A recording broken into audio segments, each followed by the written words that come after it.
예, 이웃 사랑은 무엇인가라는 제목으로 같이 말씀을 나누겠습니다. 오늘 말씀은 전반부의 원리에 대해서 그리고 후반부의 실제적인 좀 길에 대해서 나누고자 합니다.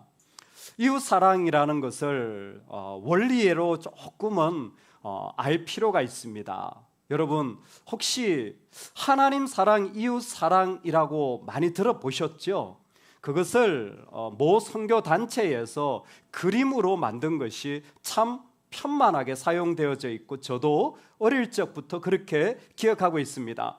십자가 모양으로 해서 하나님 사랑 버티컬로, 그리고 이웃 사랑은 옆으로 호라이젠탈해서 하나님 사랑, 이웃 사랑, 이 그림으로 이렇게 사랑을 설명을 많이 합니다. 이 설명이 참 좋아요. 그런데 제가 조금 말씀을 연구하면서 약간 아쉬움이 남는 그림이기도 하다라는 것을 생각하게 되어집니다.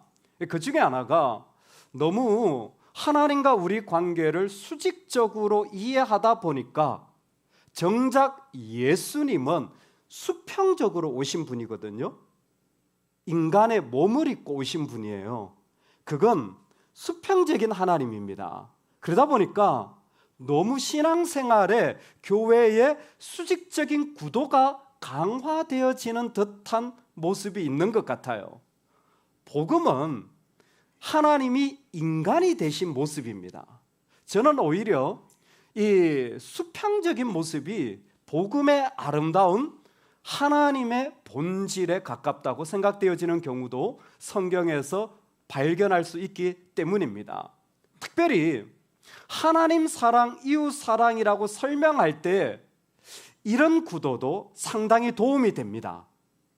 그러나 조금 신앙을 더 다르게 또 조금 깊이 이해하시고자 한다면 여러분 이런 구도로 한번 생각해 보셔도 좋을 것 같아요. 우리 예배 시간이니까 연습 한번 해봅시다. 우리 오른손 왼손을 꺼내서 한번 이렇게 해보겠습니다. 한번 이렇게 포개해 보세요. 어렵지 않죠? 위에가 하나님 사랑이에요. 밑에가 뭘까요? 이웃 사랑입니다. 하나님 사랑이 먼저예요. 그리고 그것과 이웃 사랑은 붙어 있다라는 게 제가 생각할 때 하나님 사랑, 이웃 사랑의 첫 번째 이해해야 할 원리가 아닐까 생각합니다. 복음이 뭐냐? 정말 어떤 말씀이 중요하냐 묻는다면 이 그림을 이해하신다면 먼저 하나님 사랑하는 걸 알 필요가 있습니다. 그렇다면 자연스럽게 이웃 사랑은 연결되어져 있을 것입니다. 왜 이와 같은 이 두 개의 이미지가 포함되어 있는 것이 먼저 하나님 사랑부터라고 말하냐면 하나님 사랑, 이웃 사랑을 설명하는 어떤 구절을 찾아봐도 예를 들어서 신명기 6장, 레위기 19장, 그리고 오늘 마태복음 22장, 심지어 야고보서나 갈라디아서를 찾아봐도 하나님 사랑이 먼저 나오고 단어도 먼저 하나님 사랑이고 둘째는 이와 같은 이웃 사랑이라는 표현이 있습니다. 그보다 더 중요한 이유는 출애굽기 20장에 하나님 사랑, 이웃 사랑은 십계명을 정리한 것입니다. 이 십계명의 정리에 선이라는 게 있어요. 프리루드라고 말하는데 이 계명의 중요한 모습의 그 메시지가 뭐냐면 사랑하라가 아니에요. 나는 너의 하나님 여호와니라가 첫 번째로 나오는 문구입니다. 즉 우리가 사랑을 하려고 할 때에 그 기초, 그 출발이, 그 계명의 근원이 어디냐면 나는 너의 하나님 여호와라는 것입니다. 그래서 우리가 무엇인가를 사랑하려고 한다면 기초 자체, 출발 자체가 하나님 사랑이라는 겁니다. 하나님을 사랑하는 자가 이웃을 사랑하도록 부름받는 것입니다. 하나님은 하나님의 사랑으로 우리에게 오셔서 그 말씀을 이루시는 분이십니다. 첫 번째 원리, 하나님 사랑으로 출발되어져야 합니다. 하나님 사랑이 이웃 사랑의 중요한 근원이 되어집니다. 여기에 이유를 한 가지만 설명드릴게요. 하나님께서 나는 너의 하나님 여호와니라 신명기 6장에 말씀하실 때 그 하나님의 모습은 유일하신 하나님 아도나이 에하드였습니다. 유일하신 하나님이었어요. 다른과 경쟁할 것이 없는 하나님이었습니다. 그 하나님의 모습이 중요한 이유는 가나안 땅에 아무리 좋은 것이 있어도 하나님만을 경배하라는 말인 동시에 중요한 의미가 뭐냐면 하나님이 아브라함에게 약속하셨습니다. 창세기 12장에 내가 너로 큰 민족을 이루고 바다의 모래와 같이 하늘의 별과 같이 번성케 하리라. 내가 너의 복의 근원이 되리라. 약속입니다. 그리고 이스라엘 백성이 가나안 땅에 들어가잖아요. 이게 성취라고 말합니다. 여러분 잘 따라하고 계시죠? 예. 지금 중요한 원리만 앞에 설명하니까 앞에만 정신 차리자, 뒤에 가서 자자 이렇게 하셔도 좋을 것 같습니다. 하나님이 약속하셨어요. 그리고 지금 가나안 땅에 들어가는 건 성취입니다. 여러분 이때 신명기 말씀에 나는 너의 하나님 여호와라는 말씀이 중요한 이유가 뭐냐면 하나님 어떤 분이냐면 하나님이 약속하시고 하나님이 성취하시는 분이라는 거예요. 하나님 약속을 줬잖아요. 그럼 네가 해가 아니라 가나안 땅으로 인도하시는 분도 하나님이세요. 하나님이 약속하시고 하나님이 성취하세요. 그 대표적인 증거가 십자가입니다. 죄로 말미암아 죽을 수밖에 없지만 심판하셔야 하는 하나님이 스스로 제물이 되셔서 값을 받아내시고 구원을 이루시는 거예요. 이걸 하나님의 자기 성취라고 말합니다. 우리가 하나님 사랑이라고 말할 때 그 안에 포함되어져 있는 게 뭐냐면 하나님은 약속도 주시고 하나님은 성취도 하시는 분이에요. 즉 내가 믿음을 가질 때 믿고 나서 내가 열심히 해야지가 아니에요. 믿음을 가지면 하나님이 하나님의 일들을 이루어 가신다라는 겁니다. 믿고 나서 내가 열심히 해서 구원받는 게 아니라 믿음을 가지면 주님을 알게 되어지면 주님이 우리를 통하여 그 일들을 이루신다라는 것입니다. 두 번째, 우리가 좀 기억했으면 좋을 말씀이 둘째도 그와 같으니라는 말씀입니다. 이웃 사랑을 말할 때 둘째도 그와 같으니라고 말씀하신 거예요. 그와 같다라는 것은 앞에 첫 번째 계명인 하나님 사랑을 말하는 것입니다. 그런데 이웃을 사랑하는 일들이 뭐와 같냐면 첫 번째, 온 힘을 다하고 마음을 다하고 뜻을 다하여 하나님을 사랑하는 것과 같다라는 원리입니다. 즉 우리가 이 땅에서 피조물을 사랑하는 것은 곧 창조주를 사랑하는 것과 동일한 성격의 일이라는 겁니다. 놀랍죠?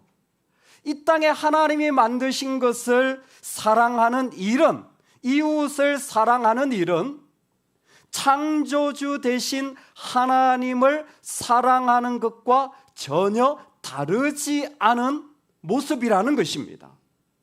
그래서 만약 우리가 하나님 사랑을 알고 이웃을 사랑한다면 그 이웃 사랑 안에는 자연스럽게 우리의 많은 모습들 가운데서 하나님을 사랑하는 것과 연결되어져 있음을 기억하시면 좋겠습니다. 제가 예로 한번 들어보겠습니다. 레위기 19장에 너의 이웃을 너의 몸과 같이 사랑하라는 말씀이 이미 있었습니다. 근데 여러분들이 레위기 19장을 펼쳐보시면 하나님이 이 말씀을 하신 이유가 뭐냐면 그곳에는 하나님께서 이미 요즘 말하는 약자에 대한 배려가 가득합니다. 예를 들어서 추수를 할 때 모퉁이 남겨둬라. 왜? 고아나 가부가 먹어야 되기 때문이다. 만약에 너의 삶의 자리에 품꾼이 있다면 주인된 자들은 그 싹을, 즉 일당을 내일 미루지 마라. 왜? 그 사람 오늘 그거 먹고 살아야 되기 때문에. 예전에는 곡식이 주로 싹이었지 않았습니까? 그거 오늘 저녁에 가족들하고 먹어야 되는데 그거 네가 조금 유익 남기겠다고 안 주면 그건 그들에 대한 배려가 없는 하나님이 싫어하는 행동이라는 겁니다. 동시에 비방하지 말고 미워하지 말라는 약자에 대한 배려와 비방과 미움에 대한 금지가 있습니다. 그런데 이런 연약한 자들에 대한 이 배려를 하나님이 말씀하신 모습은 신약 성경에도 그대로 이루어지고 있습니다. 여러분 놀랍더라고요. 남편들아, 이와 같이 지식을 따라 너희 아내와 동거하고 그를 더 연약한 그릇이요 생명의 은혜를 함께 이어받을 자로 알아 귀히 여기라. 즉 약한 자들을 배려하는 것이 사랑입니다. 그런데 베드로 전서에 뭐라고 말하냐면 연약한 그릇을 귀히 여기라. 이는 너희 기도가 막히지 아니하게 하려 함이라. 이건 너하고 하나님과의 관계 문제라는 거예요. 나는 연약한 자를 대하는 것이라고 생각할 수도 있겠지만 그건 단순히 사회적 복지 차원이 아니라 하나님과 연결되어진 관계라는 것입니다. 그러므로 우리가 이 땅에서 약한 자들, 어려움을 섬기는 것은 믿는 자들에게는 하나님과 연결되어져 있는 거예요. 이건 신앙의 행위입니다. 세 번째로 하나님 사랑, 이웃 사랑. 하나님 사랑이 그 안에서 자기 성취를 통하여 우리 가운데 이루어지시고, 그리고 우리에게 이웃 사랑이라고 말할 때에 누군가를 도와야지가 아니라 우리에게는 그것 자체가 하나님을 사랑하는 행위라는 사실, 그것이 하나님과 연결되어져 있다는 사실을 잊지 말아야 됩니다. 세 번째 이웃 사랑의 원리는 마태복음입니다. 오늘 우리는 마태복음 22장의 귀한 말씀을 읽었습니다. 사실 이 말씀의 배경은 율법자들이 나름대로 613개의 율법 조항 가운데 뭐가 더 중요한지를 늘 토론을 했어요. 그래서 1번이 뭐냐, 2번이 뭐냐, 3번이 뭐냐, 4번이 뭐냐, 613번이 뭐냐, 그들끼리 토론하는 게 그들의 일이었습니다. 요거 어려운 문제인데 네가 한번 맞춰봐. 그래서 예수님을 시험하는 장면이에요. 예수님도 그 시험을 알고 물론 말씀에 더 소중한 말씀이 있다는 걸 알았습니다. 근데 여러분 마태복음 전체가 예수님께서 말씀하실 때 이 말씀을 이미 앞에서 하셨어요. 마태복음 5장에 보면 내 이웃을 사랑하라는 말을 들었으나 라는 말씀이 처음 이 땅에 오신 산상수훈에 선포되어졌어요. 이 말씀이죠.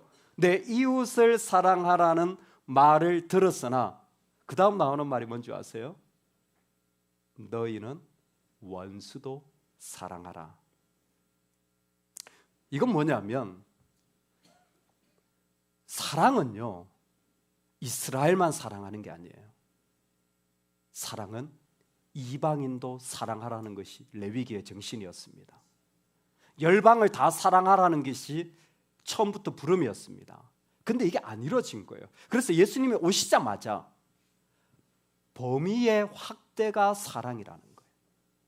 내가 좋아하는 사람을 열심히, 내 아들 열심히 사랑하고 내 가족 열심히 사랑하고, 이게 사랑입니다.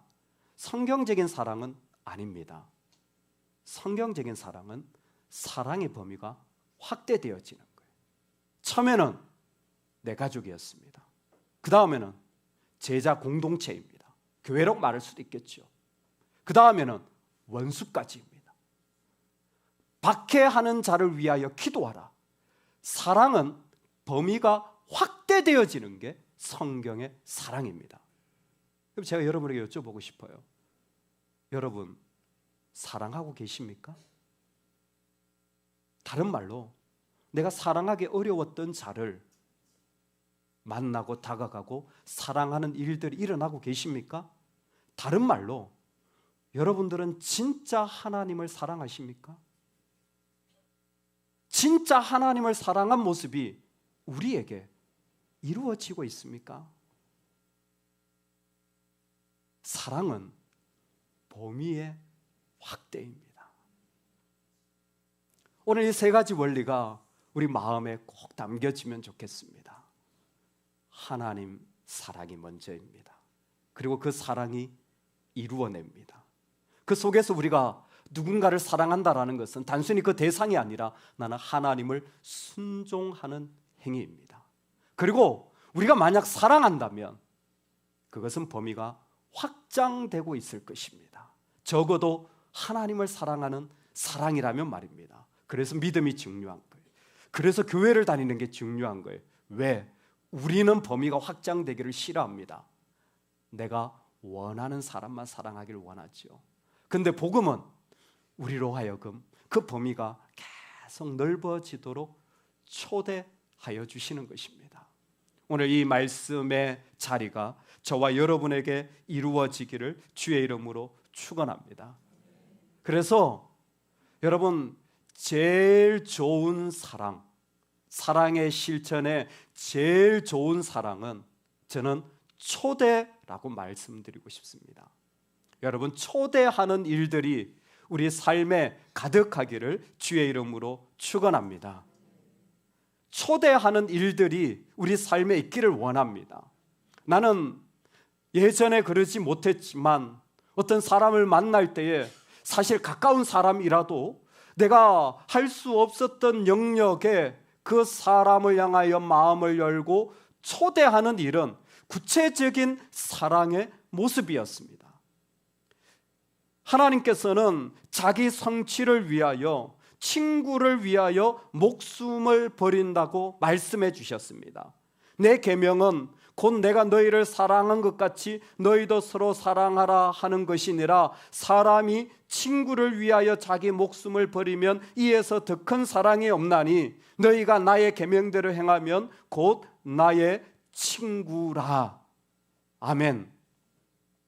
예수님께로 초대하는 것, 구원으로 초대하는 것, 그것은 가장 큰 사랑의 행위입니다. 왜? 자신의 모든 것을 다 주어 하나님의 성취가 일어나는 자리이기 때문에 그렇습니다. 그 사람이 하나님의 이름으로 초대를 받아 주님 앞에 온다면 그 사람은 하나님이 이루시는 자리에 서기 때문입니다. 여러분, 절대 교회 숫자 늘릴 필요 없습니다. 여러분, 절대 교회 자리 채울 필요 하나도 없습니다. 여러분, 그런 생각하지 마세요. 그러나 이 생각을 꼭 하시기 바랍니다. 그 사람이 주님의 초대를 받으면 주님이 그 사람을 통하여 이루어 가실 것이다. 오케스트라를 준비하면서 초대를 부탁을 드립니다.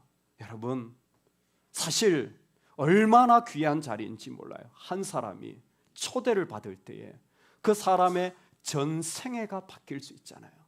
우리 교회는 경험했잖아요.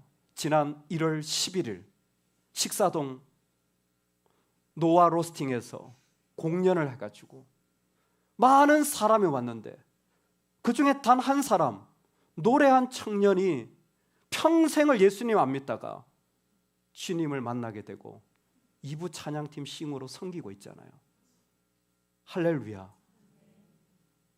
그 친구가 눈물로 찬양을 한 적이 있습니다. 예배 시간에 찬양을 하는데 눈물로 찬양을 못하고 있더라고요. 끝나고 물었습니다.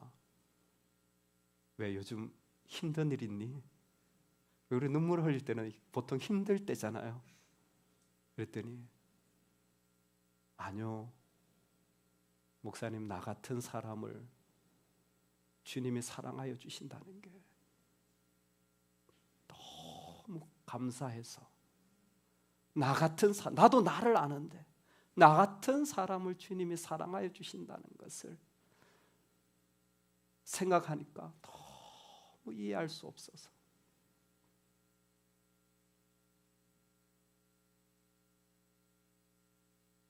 제가 꼭 가보고 싶었는데 가보지 못한 곳이 뉴욕주의 시라쿠스 대학이라는 곳이 있습니다. 그 대학에 로사리아 샴페인이라는 아주 뛰어난 학자, 여자 학자입니다. 그분이 거기에 교수로 계셨어요. 그래서 그 대학을 꼭 한번 지나갑니다. 바로 옆으로는 지나가는데 시간이 못. 평생을 뛰어난 학자로, 여성학자예요. 대표적인 진보학자. 본인도 레즈비언입니다. 배우자가 있는데 여자예요. 여자 교수인데 배우자가 여자예요. 살고 있어요. 대표적인 미국에서 내노라하는 여성 진보 신학자예요. 신학자는 아니고 여성학자였어요. 그분의 글은 말할 것 없이 날카롭고 비판적이며 참으로 그 거침이 없었어요. 한 번은 신문에 글을 냈는데 교회에 대하여 공개적으로 왜 교회는 레즈비언과 게이들을 핍박하는가, 학문적인 이론으로 쫙 장문의 글을 썼어요. 참 반박하기 어려운 전문가의 글솜씨가 그대로 펼쳐진 것이죠.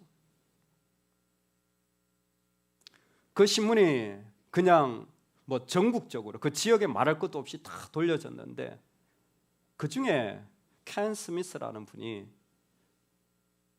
이 미스 샴페인에게 편지를 보냅니다. 교수님, 시간 되시면 저하고 차 한잔 하실 수 있으시겠습니까? 당신은 어떤 사람입니까? 예, 저는 이런 교회 다니는 사람인데 제가 뭐 학문적으로는 잘 모릅니다. 그런데 차는 한잔 하고 싶습니다.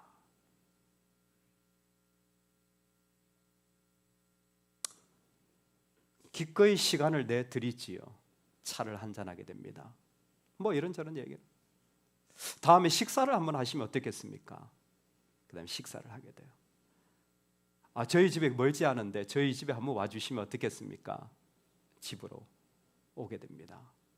그 다음부터는 만나서 밥 먹고 이야기하고 또 밥 먹고 이야기하고 밥 먹고 이야기하고 밥 먹고 이야기하고 밥 먹고 이야기하고, 아이고 밥 먹고 이야기하고, 할렐루야. 동성애를 끊어버렸어요. 대표적인 여성학자인데 동성애를 본인이 끊었어요. 그리고는 그리스도를 영접하는 일이 일어났어요. 우리나라 글로도 번역이 됐습니다. 뜨거운 회심이라는 책이에요. 회심을 했을 뿐만이 아니라 이분이 예수님을 만나자 놀라운 일들이 난 거예요. 주님 앞에 살고 싶은 그 뜨거운 마음이 그의 모든 것을 바꿔버렸고 지금은 목사님, 사모님이 됐어요. 노스캐롤라이나에서 목회하고 있어요. 초대가 사랑의 진원지입니다. 아무것도 아닌 것 같은데 우리가 주님의 이름으로 초대하잖아요. 하나님이 일하시는 거예요. 여러분, 그러니 때를 얻든지 못 얻든지, 내가 보기엔 아닐 것 같다, 내가 보기에는 이런 것은 작동 안 할 것 같아, 괜찮아요. 그건 주님이 하시는 겁니다. 우리는 초대하는 거예요. 온 마음으로 초대할 때 지금도 하나님은 자기 성취를 이루시는 분이십니다.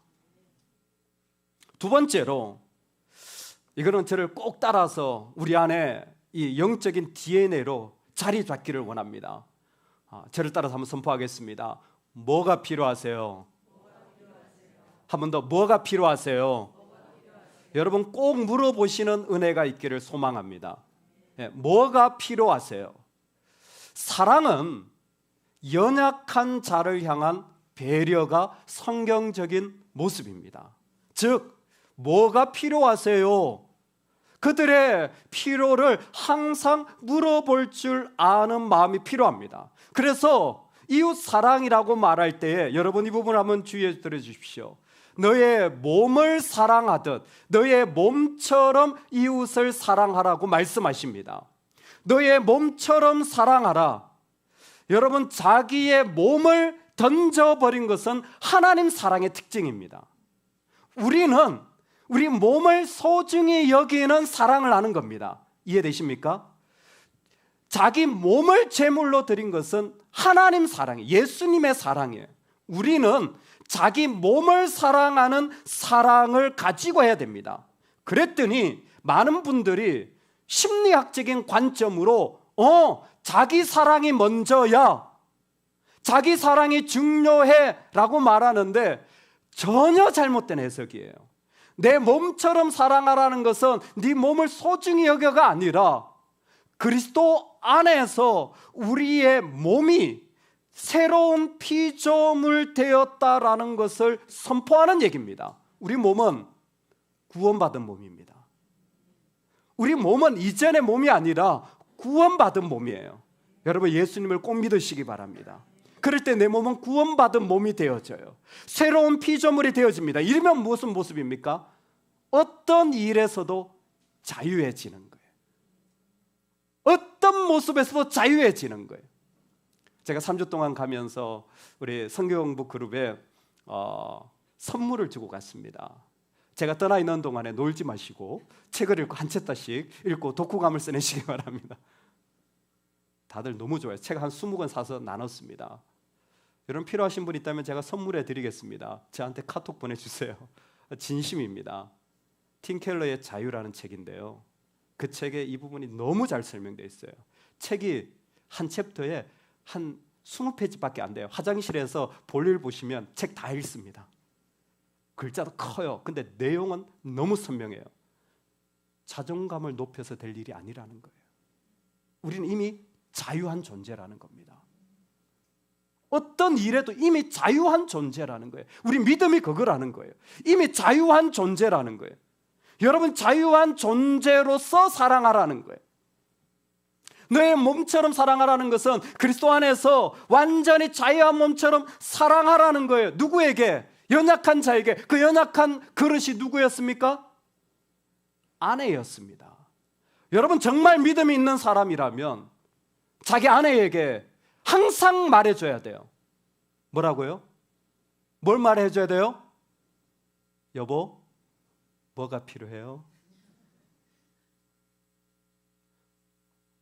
이게요, 우픈 이야기예요. 조금 우습긴 한데 너무 복음으로 살지 않은 모습이 우리 안에 장착이 되어서 약한 그릇을 보고 한마디도 하지 않아요. 우리는 사랑하지 않습니다. 왜 이거 안 해줘? 라는 생각을 많이 하죠. 내 머릿속에는 당신이 이렇게 해야 되는데 왜 이걸 안 해? 라는 정죄가 많지. 실제로 교회를 많이 다녔는데 복음을 경험하지를 못하니까, 예수님의 사랑을 모르니까 여보 뭐가 필요해가 나오질 않는 거예요. 여러분, 부부는요 서로에게 제일 많이 해줘야 될 말이 여보 뭐가 필요해? 이럴 때는 제 아내가 설교를 듣고는 집에서 그러더라고요. 여보, 나한테 뭐 물어볼 거 없어요? 머리 좋은 여자랑 사는 거 피곤해요. 뭐가 필요하세요? 사실은 몸으로 섬기라는 말 속에 더 연약한 몸으로 세움받은 가정은 교회를 세우시는 그리스도의 몸에서 배워진 통로의 연습입니다. 오늘 교회에서 목사님 필요한 거 없으세요? 선교하는데 뭐 필요한 거 없으세요? 목회하시는데 뭐 필요한 거 없으세요? 여러분, 이게 훈련이 돼야 됩니다. 여러분, 이게 훈련이 돼야 돼요. 이 모습이 가정의 몸으로 그대로 가는 거예요. 내가 구원받은 몸으로 살아가는 모든 사람들에게 만날 때마다 뭐 필요한 거 없으세요? 이게 사랑이에요. 이게 사랑입니다. 여러분, 이 질문을 많이 하실 수 있기를 소망합니다. 뭐 필요한 거 없어 친구야? 집사님 뭐 필요한 거 없으세요? 제가 뭐 해드릴까요? 얼마나 아름다운 사랑의 언어인지 모릅니다. 오늘 우리에게 정말 우리는 그저 초대함으로 하나님의 자기 성취를 이루심, 그 안에 뭐 필요한 거 없으세요? 라는 더 연약한 자를 향한 구체적인 사랑의 모습이 그 안에 담겨지길 소망합니다. 그리고 세 번째, 사랑의 실제적인 2024년 버전을 제가 하나 넣어봤습니다. 여러분, 사랑하신다면 핸드폰은 가방에 넣어두시기 바랍니다. 오늘날 관계의 제일 큰 장애물이 핸드폰입니다. 만약 여러분이 밥 먹으러 가는데 식탁에 핸드폰을 들고 간다면 중독자입니다. 학문적으로도 관계적으로도 핸드폰을 식탁에 들고 간다면 집에서 말이에요, 중독자예요. 내가 이 방에서 저 방으로 가는데 핸드폰을 들고 간다면 확실한 중독자입니다. 제가 이 얘기를 왜 드리냐면 사랑의 관계가 돼야 되는데 관계를 다 깨트려 버렸어요. 딱 핸드폰을 들고 얘기하는 순간 우리는 시그널을 주는 겁니다. 넌 중요하지 않아. 나 지금 중요한 것 하고 있어. 우리는 그렇게 생각하지 않을 수 있지만 우리 관계 속에 이미 그와 같은 신호를 주고 있습니다. 여러분, 가방에 넣어놔도 괜찮아요. 밥 먹을 때 그거 없어도 밥 먹는 시간 가질 수 있어요. 여러분, 집에서 옮기는데 굳이 왜 핸드폰을 들고 가야 됩니까? 더 소중한 가족이 있는데, 귀한 사람과 대화하는데 왜 핸드폰을 꺼내 놓습니까? 주머니에 넣어 놓으세요. 가방에 넣어 놓으세요. 그러므로 우리는 고백하면 좋겠어요. 당신이 소중합니다. 당신이 귀합니다. 이웃 사랑의 원리는 하나님의 사랑이 이루어지는 것이었어요. 한 사람을 사랑하는 것은 우리에게는 하나님 사랑과 연결되어져 있는 영적인 일이었습니다. 그리고 그 속에서 우리의 사랑의 범위는 확대되어지는 것이 성경이 말하는 사랑이었다면, 여러분, 이 일들이 우리 안에 내 삶의 자리에 누군가 초대되어지고, 우리 가정의 식탁에 초대되어지고, 우리 교회 공동체에 초대되어지고, 우리가 살아가는 이 땅에 초대되어지는 일들이 하나님의 성취하시는 자리가 풍성히 일어나길 소망합니다. 만약 주님이 사랑을 배우셨다면 오늘 말씀을 들은 모든 주의 백성들은 가정에서건 교회에서건 직장에서건 꼭 이 말을 인사 다음에 하시면 좋겠어요. 무슨 말이죠? 뭐가 필요하세요? 뭐 필요한 거 없어요? 여러분, 꼭 물어봐 주시기를 소망합니다. 분명히 연약한 모습이 있을 거예요.